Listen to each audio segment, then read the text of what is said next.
Daily. Taste the Daily.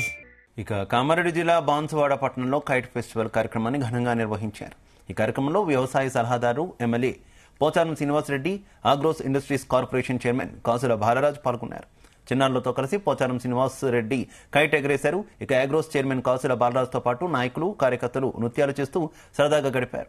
Sankranti పండుగ అంటే చిన్నారుల పండుగని, వారితో పాటు పెద్దలు కూడా ఎంతో ఆనందంగా గాలిపటాలు ఎగరవేస్తూ ఆనందంగా గడుపుతారన్నారు శ్రీనివాసరెడ్డి.